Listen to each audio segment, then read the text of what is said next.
Muy bien, ya estamos de regreso. Vamos a tocar un tema interesante. Me refiero a la industria de minería o de minería extractiva y su impacto en el país o cómo se ve desde distintas perspectivas.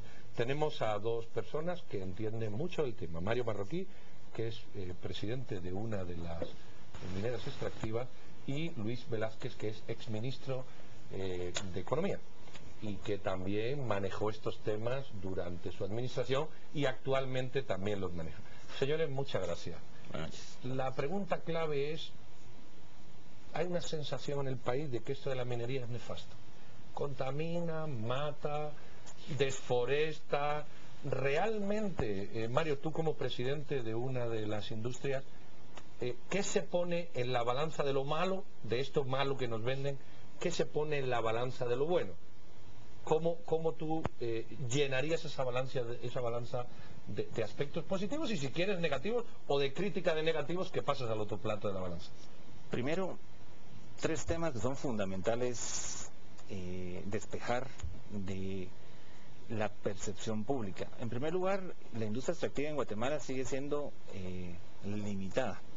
El promedio de participación de la industria minera en América Latina es más o menos del 10%. Hay países que tienen una participación en el PIB mayor. En Guatemala apenas llega al 2%. En ciertos años a veces disminuye.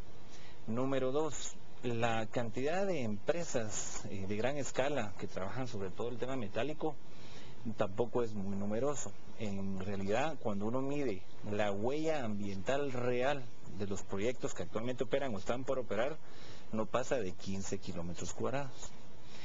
Y el tercer elemento importantísimo justamente es que estas industrias también son las que cuentan con probablemente los estándares de gestión minera más exigentes y de hecho que pueden de cierta manera servir de referencia para otro tipo de industria en el país, tanto cuanto, digamos, son aplicaciones que se derivan, cuando tú hablas de la balanza, obviamente de lecciones aprendidas de una manera muchas veces contraproducente. Creo que todos sabemos y conocemos que han habido a nivel global una serie de experiencias desafortunadas con la minería, pero de la misma manera que hay buenos constructores de carreteras, malos constructores de carretera, buenos médicos, malos médicos, obviamente también pues hay compañías de primer nivel y compañías pues obviamente con una gestión precaria. Yo creo que esto era importante ponerlo sobre la mesa porque, insisto, hay una concepción sobredimensionada en primer lugar de lo que es la industria extractiva en un país. Y el cuarto elemento, que antes que se me escape, que es importantísimo, está sobre todo construida sobre de nuevo una gestión, diríamos, técnicamente muy débil de la información, por no decir manipulación, y es que hablan de 300 licencias de exploración. Cualquier persona versada en el tema extractivo te podría decir o le podría decir al público que de esas 300 licencias de exploración probablemente llegaríamos a tener, si todo va bien, a lo mejor 2 proyectos dignos de ser sujeto de un estudio de prefactibilidad o factibilidad. Realmente no hay, por tener 300 licencias de exploración, 300 minas en ciernes, ni tampoco 300 compañías. De hecho, en Guatemala hoy por hoy lo que tenemos es una camada de proyectos, que son 4 o 5, no más. No hay realmente una camada, digamos, de reemplazo. Si el país quisiera poder llegar, digamos, a los niveles de Colombia o Perú, que han sido, digamos, historias y casos muy exitosos porque en los últimos 15 años ellos han pasado a tener, digamos, desempeños económicos, por ejemplo, Colombia que superó a Argentina en tamaño de PIB, Perú que redujo la pobreza casi 30%, en el tiempo que nos ha tomado a nosotros hacer X cantidad de consultas y otra cuestión de relajo. Nosotros estamos contabilizando consultas y conflictos, mientras hay otros países que están contabilizando crecimiento económico, reducción de la pobreza precisamente por una gestión adecuada de la industria extractiva. Hay un tema interesante en esto, Luis, y usted que fue ministro de Economía, muy pocos proyectos, como hablábamos, 3, 4, pero se genera una conflictividad excesivamente grande en torno a todo el tema de la minería y las empresas extractivas. ¿Qué es lo que está pasando en Guatemala? ¿Por qué vemos países como Europa o en América del Sur casos de mucho éxito y en Guatemala no logramos avanzar? ¿Cuál es el análisis? Buenas noches, es una buena pregunta.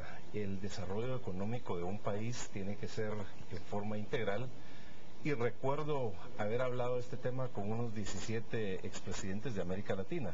El presidente Jorge Quiroga nos decía en una entrevista, Centroamérica, a diferencia de Sudamérica, exporta minerales, energía, aprovechamos nuestros recursos naturales y pareciera que nos hemos perdido en los últimos 200 años, porque históricamente nuestras culturas han sido mineros. De hecho, la misma Iglesia Católica fue una industria pionera minera en el país.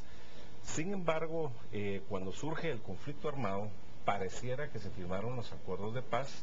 Sin embargo, eso fue en un documento porque la guerra ha seguido. Es decir, que hay un tema ideológico, hay un tema político, hay un tema que pueda tener relación con el crimen organizado y también desde un punto de vista mercenarista, es decir, que hay gente que está recibiendo financiamiento del exterior, me refiero a países europeos o de Norteamérica, que están recibiendo a través de ONGs recursos que bloquean carreteras, que se oponen a hidroeléctricas, que se oponen a minas, que se oponen a petroleras y básicamente se oponen a todo ese desarrollo. Sin embargo, cuando uno habla con gente de otros países, como por ejemplo Chile, el 15% del Producto Interno Bruto de Chile viene de la industria minera, Perú alrededor de un 8%, Colombia un 6%, cuando vemos que el 30% de sus exportaciones proviene de las industrias extractivas. Y hay mucha desinformación también.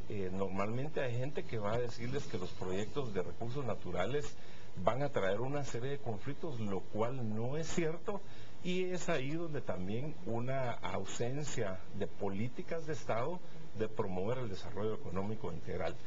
El desarrollo de Sudamérica básicamente está afincado en el desarrollo y aprovechamiento de los recursos naturales, concretamente en energía, en petróleo, en minas. Entonces creo que nosotros también debemos abrir los ojos al mundo, debemos encontrar nuestro propio desarrollo, porque Guatemala necesita 2 millones de puestos de trabajo en este momento.